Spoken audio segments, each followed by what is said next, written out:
तर जे आदिवासी भावांनो, आपण एक रायडर मित्राला जाणार आहे 62-68. रस्त्यातच आपण एका मित्राला पण उचलणार आहे. आला बघा झाकण उद्या आपला या जिगरी या, त्याला घेऊन आपण सरळ डायरेक्ट त्या मित्राला भेटायला जाणार आहे. तो सध्या आडगावच्या पुलाजवळ राहील. चल तर आता मस्ती. हम जाने वाले हैं एडवेंचर पर। दोस्तों तुम सब तैयार हो ना? हाँ बिल्कुल।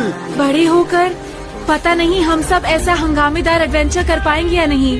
भावांनो म्हटलं किती वेळ लागतो, किती नाही लागायला, पण इतक्यातच त्यांनी मेसेज केला की आत्ता तो म्हणत होता येणार आहे का.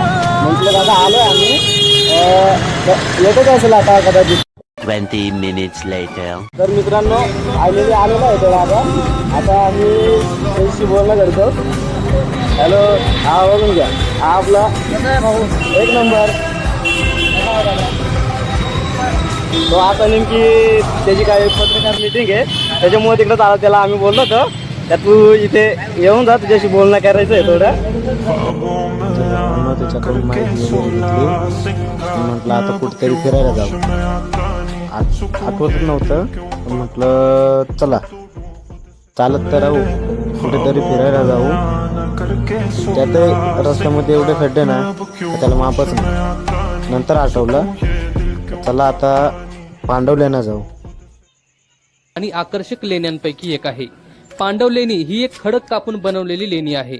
असे म्हटले जाते की ही लेणी महाभारतातील पांडवांनी निर्माण केलेली आहे. त्यामुळे त्यातील बरेच पर्यटक या लेणीला भेट देण्यासाठी येत असतात. नमस्कार मित्रांनो, स्वागत आहे आपले आणखी एका मनोरंजक आणि इन्फॉर्मेटिव्ह व्हिडिओमध्ये. आज आपण या व्हिडिओमधून चला तर मग व्हिडिओला सुरुवात करूया. मित्रांनो, पांडव लेणी या महाराष्ट्राच्या नाशिक जिल्ह्यामध्ये आहे. नाशिक शहरापासून ही लेणी मात्र 8 किलोमीटर इतक्या अंतरावर आहे.